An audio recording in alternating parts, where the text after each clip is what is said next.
प्रेम में आप किसी से प्रेम करते हो, प्रेम में ज्यादा याद आती है या बैर में ज्यादा याद आती है? बताइए। प्रेम में कभी कभी याद को तुम भूल भी सकते हो, लेकिन बैर में बैरी की याद ज्यादा। बोलो राधे राधे। अब प्रेम तो दोनों तरफ से हो गया ना भाई, तुम प्रेम कर रहे हो तो भी उसकी याद कर रहे हो, बैर कर रहे हो तो भी याद उसकी कर रहे हो। और भगवान कहते हैं कि मुझे कोई जैसे भी याद कर रहा है वो कर तो मुझको याद रहा है, चाहे वो बैर से कर रहा है चाहे वो प्रेम से। भगवान कह रहे हैं कि मेरी याद होनी चाहिए चाहे वो कैसे ही। तो जय और विजय ने बैर किया। पहले जन्म में वो दोनों क्या बने? हिरणाक्ष और हिरण्याक्ष। एक ने वरदान में मांगा कि मैं जिस चीज को उठाऊं वो हल्की हो जाए, और दूसरे ने मांगा कि ना मैं रात में मरूं, ना दिन में मरूं, ना घर में मरूं, ना बाहर मरूं, ना आकाश में मरूं, ना पृथ्वी पे मरूं, ना किसी हथियार से मरूं, या पानी में डूब के मरूं, ना अग्नि में जल के मरूं, और न मैं 12 महीनों में मरूं। ये वरदान मांगा। और फिर वही दूसरे जन्म में रावण और कुंभकर्ण बने, और उसमें भी देखो वरदान मांगा। जिसने वरदान मांगा था उठाने का पहले जन्म में, उसने दूसरे में क्या मांगा? 6 महीने सोम और 1 दिन। वो जानता था कि पिछले जन्म में परेशान है वो, सीजन में उठा, अब 6 महीना सोमो 1 दिन। बोलो राधे। और रावण ने क्या मांगा था? रावण ने वही फिर मांगा दोबारा। इधर तो मांगा था पहले जन्म में हिरण्याक्ष के रूप में कि मैं न दिन में न रात में, और जब वही रावण बन के आया तो क्या मांगा? हम काहू के मरई न मारे। हे ब्रह्मदेव, हमें ऐसा वरदान दो हमें दुनिया में कोई न मार सके। हम काहू के मरई न मारे, और बानर मनुज जात दुई बारे।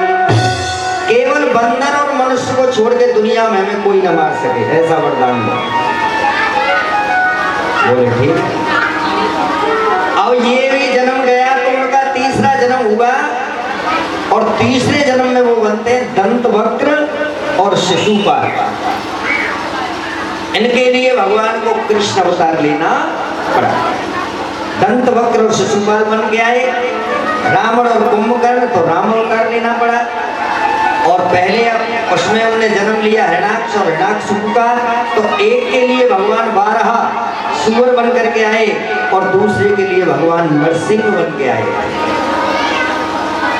इसलिए सुखदेव जी महाराज कह रहे हैं कि हे राजा परीक्षित, उन तीनों को उद्धार करने के लिए भगवान को अवतार लेना।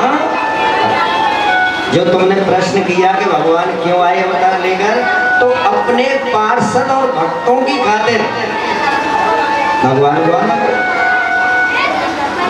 अवतार का मतलब होता है ऊपर से नीचे आना। ध्यान से समझना, अवतार का संस्कृत भाषा में अगर इसका आप शब्दकोश में जाओगे तो अवतार का मतलब है ऊपर से नीचे आना, और नीचे आकर के ऊपर ले जाना। जैसे आपके मकान पर सीढ़ी होती है ना, सीढ़ी, तो सीढ़ी से 2 काम होते हैं।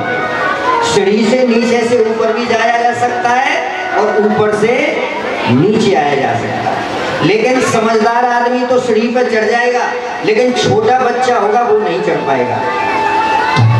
कभी कभी आपने देखा होगा, आप ऊपर चढ़ जाते हो और नीचे बच्चा रो रहा है, क्योंकि वो चढ़ नहीं सकता है,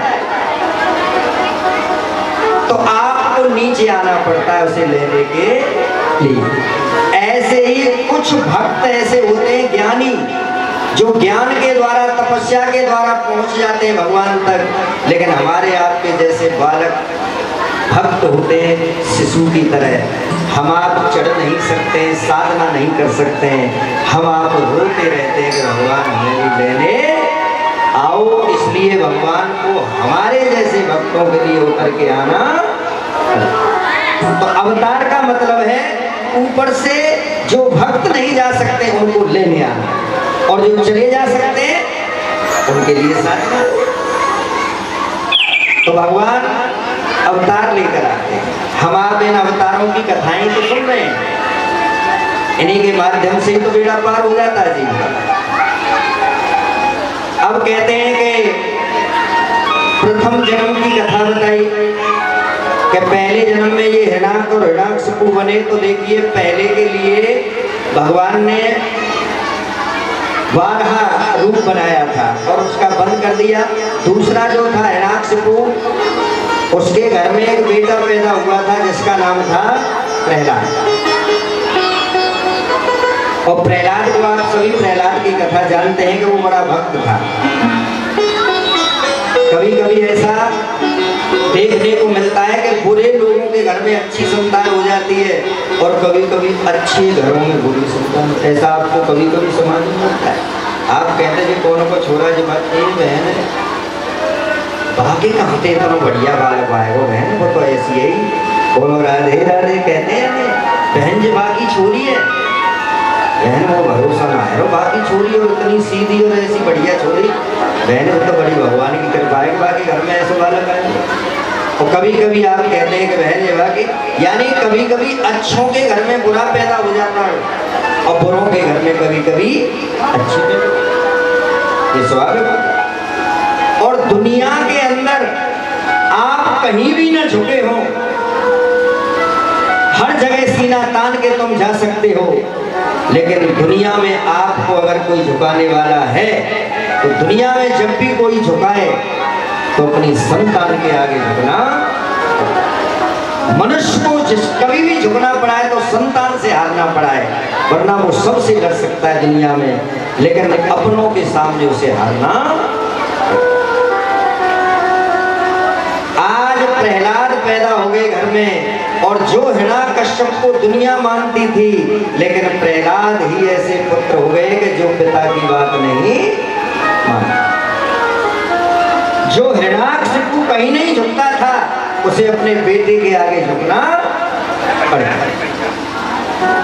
आप कहीं नहीं झुकते हो, आपको कभी कभी अपने बेटी बेटाओं के सामने झुकना पड़ता। बड़े बड़े तीरंदाज चुप रह जाते हैं जब संतान बोलने में आ जाती है, बोल नहीं पाते घर में, चुप रह जाते भैया कहाँ खत्म जाए, कहाँ जवाब दो।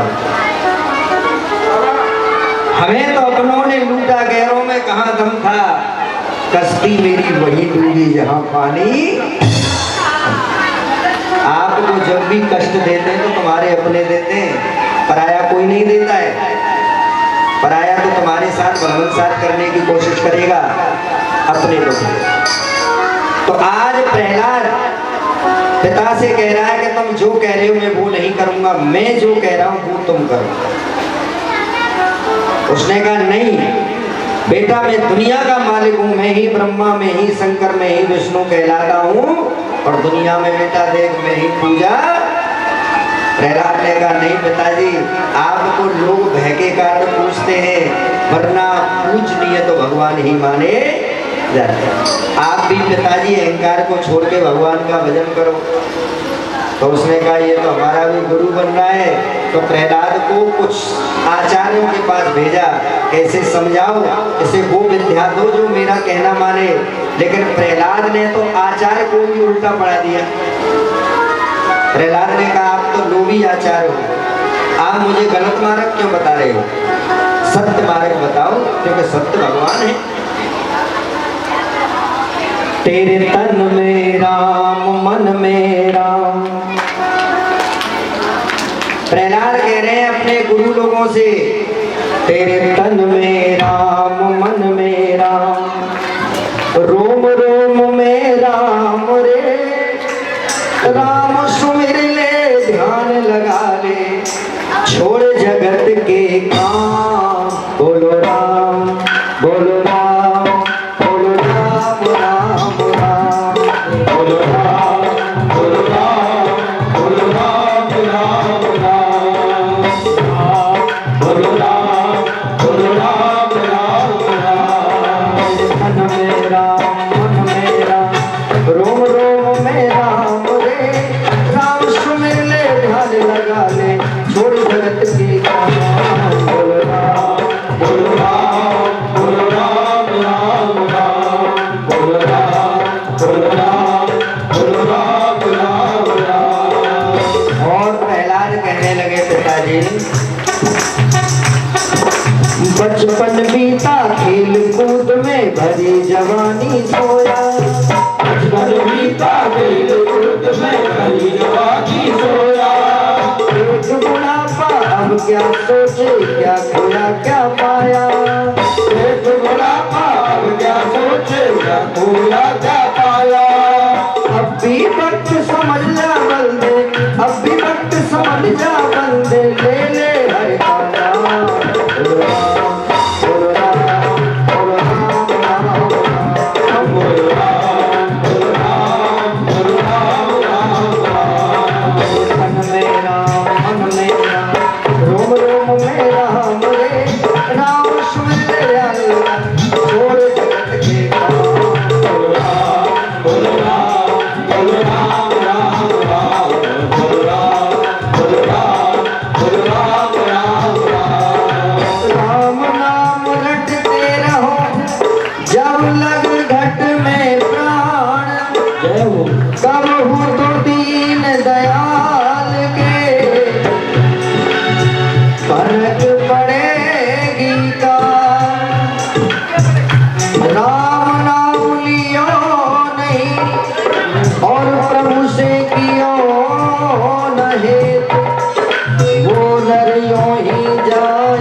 पिताजी बचपन खेल कूद में चला जाता है। जवानी में आदमी अज्ञानता में भाग दौड़ में बिता देता है। बुढ़ापे में निर्णय करता है कि मैंने क्या क्या किया।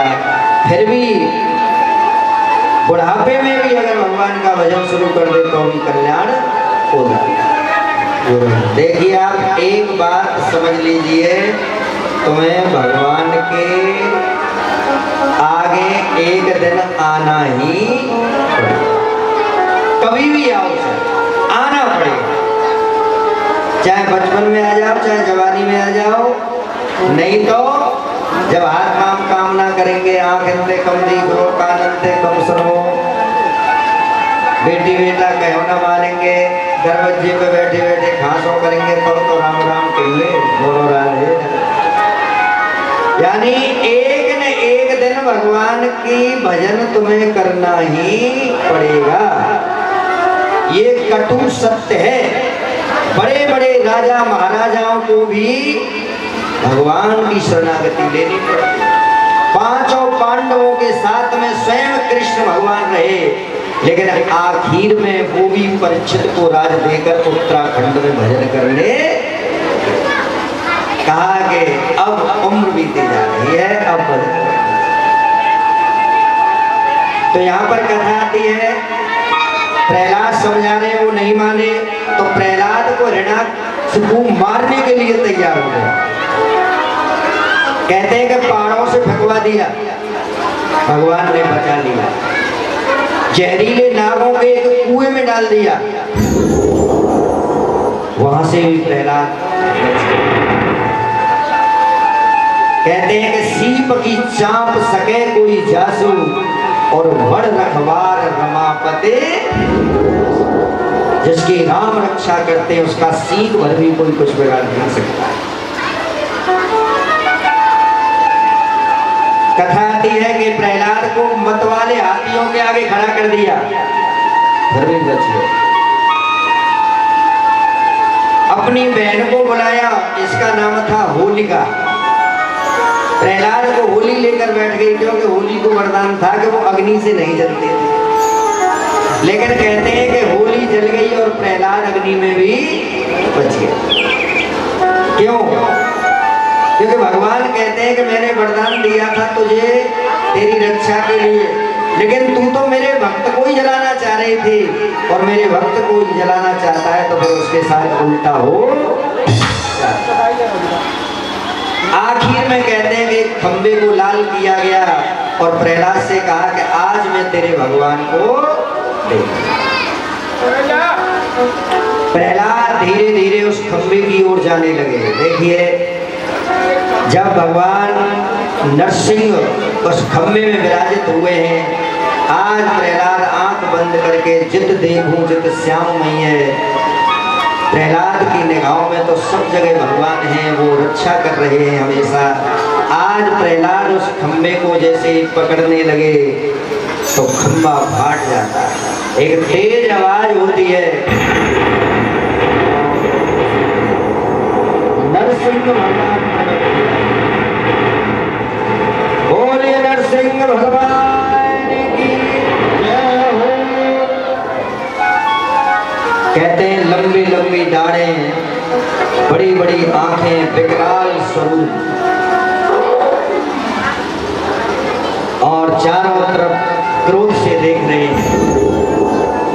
हिरण्याकशिपु की ओर देखा, गर्दन को पकड़ लिया, गोदी में लिटा लिया। क्रोध आ रहा है कि जल्दी खत्म करूं इसे। इसने भक्त को इतना सताया,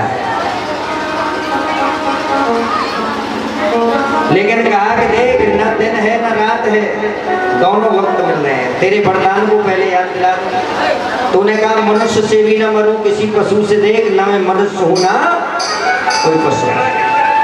तूने कहा मैं हथियार से न मरूं, तो देख मेरे हाथ में कोई हथियार नहीं है।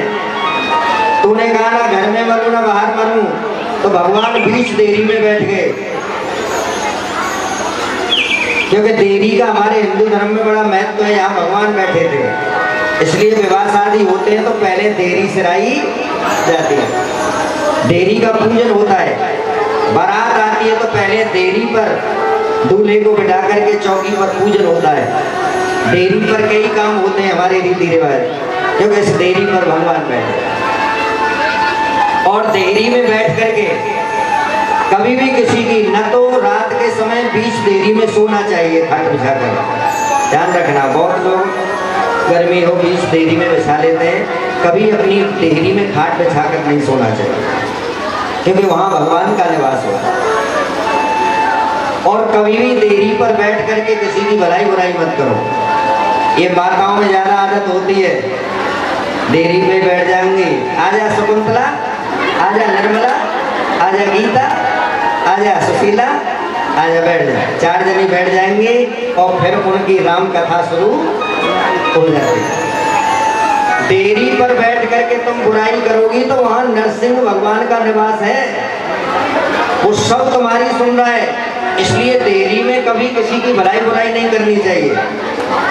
वैसे भलाई बुराई में क्या मतलब है, किसी की ना करें तो ही अच्छा है, लेकिन बहुत सी माताओं के अंदर पचता नहीं है भोजन जब तक नहीं कहा, 2-4 बातें जिंदगी ना करने, होता है नहीं। तो ज्यादा इधर उधर की बात कुछ करनी है तो देरी से इधर उधर कर लो, देरी में मत करो भलाई बुराई, नहीं तो नरसिंह भगवान का निवास है, घर में अशांति होने लगेगी। इसलिए नरसिंह भगवान देरी में बैठे, कहा कि देख मैं ना अंदर हूं ना बाहर हूं, मेरे हाथ में कोई हथियार नहीं है, यानी सब बात याद दिला दी। और आखिर में कहा कि देख मैं तुझे 12 महीनों में नहीं मारता हूं। तो नरसिंह भगवान का जो अवतार हुआ है वो लौंद के महीने में हुआ है, ठीक है ना। ये जो लौंद का महीना है इसको अधिक मास कहते हैं। ये भगवान ने अलग से बनाया है भक्त प्रहलाद की रक्षा के लिए, क्योंकि 12 महीना में मार नहीं सकते थे, वरदान था, इसलिए भगवान ने ये बनाया इस महीने। इसीलिए इस महीने में सबसे ज्यादा कथा भागवत दान होते हैं, लोग परिक्रमाएं करते हैं, तीर्थों में जाते हैं, भंडारे करते हैं, बड़ा अच्छा ये महीना माना जाता है। अब की बार 2 श्रावण पड़ेंगे, लौंद का महीना जो है श्रावण के महीने में पड़ रहा है। तो कहते हैं कि भगवान ने कहा कि देख अलग से, भगवान कहते हैं कि मैं अपने भक्त के लिए प्रकृति के नियम को भी बदल देता हूँ। वो तो प्रहलाद जैसा कोई भक्त पैदा नहीं हुआ है अभी तक, नहीं तो 14वां महीना बना देंगे भगवान। बोलो राधे राधे। भगवान कहते हैं मैं तो